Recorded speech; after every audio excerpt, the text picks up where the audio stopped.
Hello ladies and gentlemen, I'm Joseph, Senior Analyst at GDMfx with today's outlook. Starting again with the Japanese yen, it headed for its biggest weekly advance in 16 months against the dollar. Before, of course, Japan holds national elections this weekend. The currency rallied after sliding for the previous 7 weeks to the lowest level since July 2007. This was on record stimulus from the Bank of Japan. Recent dollar-yen rally has been too rapid. We expect some corrections, or at least, of course, consolidation for the next 3 months, which, of course, would definitely depend on the election outcome. The yen was a little changed today at 118.91 yen per dollar, having strengthened 2.1% this week. This was the most since the period ended August 9, 2013.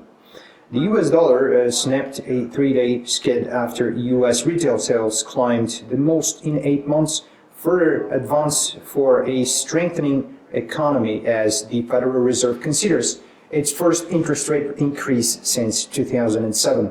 The greenback gained versus most major peers as the number of Americans filing for jobs benefits dipped to a 3-week low before the central bank meets December 16-17. The dollar rose 0.3% to 1.2411 per euro.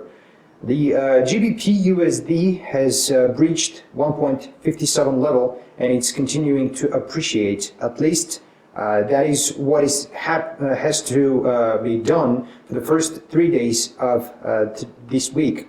The biggest obstacle to further gains is the monthly pivot point at 1.5755. It dropped the previous rally in the night today. Nevertheless, the short-term bias remains to be bullish, at least as far as the pair trades above the weekly pivot point at 1.5704. In the commodity sector, gold trimmed a second weekly advance as declining oil prices and prospect for higher US interest rates outweighed signs of rising demand in China.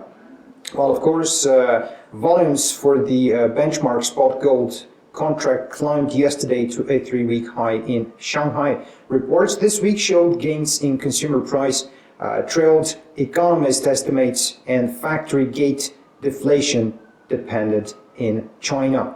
Federal Reserve policymakers will meet, as we mentioned, next week as US data show an improving job market and weak inflation. Asian stocks snapped a 3-day decline today. Gold fell as much as 0.6% yesterday to 12.18 an ounce before trading at 12.20.50. Oil extended losses below the $60 per barrel on speculations that OPEC's biggest members will defend market share against U.S. shale production. West Texas Intermediate futures fell as much as 1.9% and are down almost 10% this week.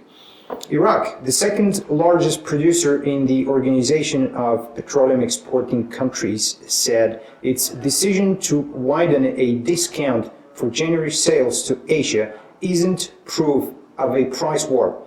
We're expecting further declines in crude next week. In the calendar for today, little news. However, employment change for the Eurozone and producer price index for US. That's all from me for today. Thanks a lot for being with us. Bye-bye.